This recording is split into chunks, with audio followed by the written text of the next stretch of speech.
Hi, I'm Gina Bennett. Today, I'd like to tell you about influence and power in organizations and the foundational framework coming from John R.P. French Jr. and Bertram Raven.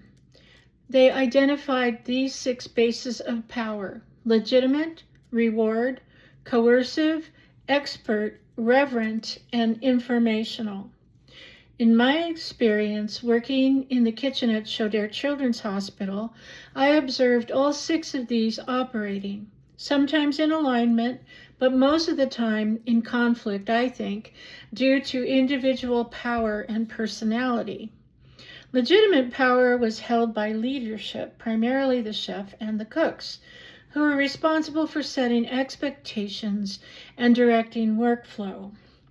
Reward and coercive power were present as well, though feedback, the music that was played, or inclusion in certain tasks like the catering events. As I've talked about before, what stood out most strongly were the informal bases of power.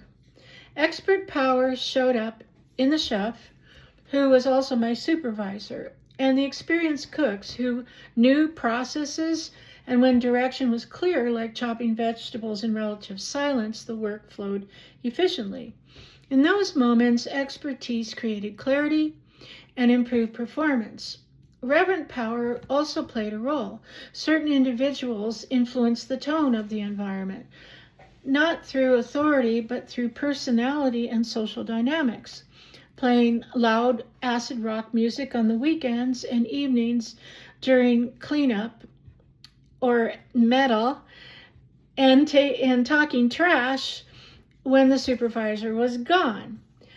This connects directly to the research on conformity as described by William D. Crano about people who align their behavior with group norms because of the power influencers, and I became one of them.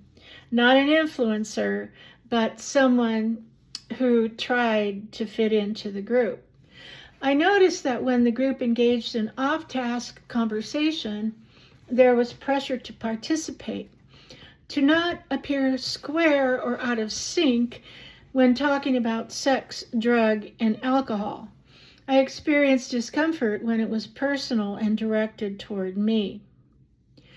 I sent an email to my supervisor reporting the sexual harassment I'd observed between coworkers. The woman in that situation sexually harassing a male worker, and then the sexualized comments directed at me, but that email was not well received. The supervisor never came to talk to me before he escalated it to his supervisor and HR. After that, I was the object of harassment. Indeed, my email was not kept confidential, it appeared. Immediately, I experienced a shift change, an increase in profanity directed at me, and it was really hard.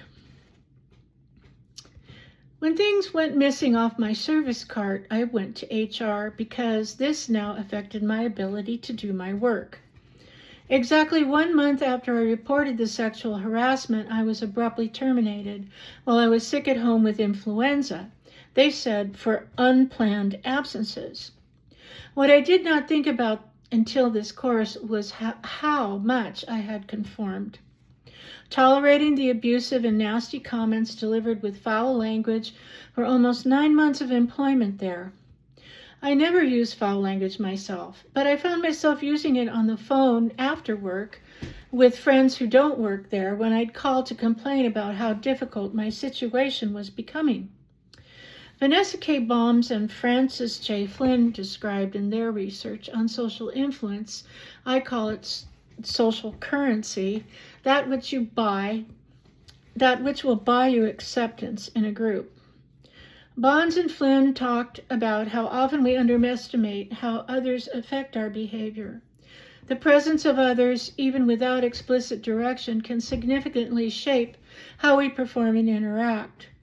During the month between when I reported and when I was being harassed, I became agitated, forgetful, and finally had a breakdown that included emotional dysregulation and tears in the HR office again. The person I had reported was harassing me by putting dirty pans for me to wash without rinsing them and calling out my name, "Gina, get your over here," loud enough for people to hear in the cafe.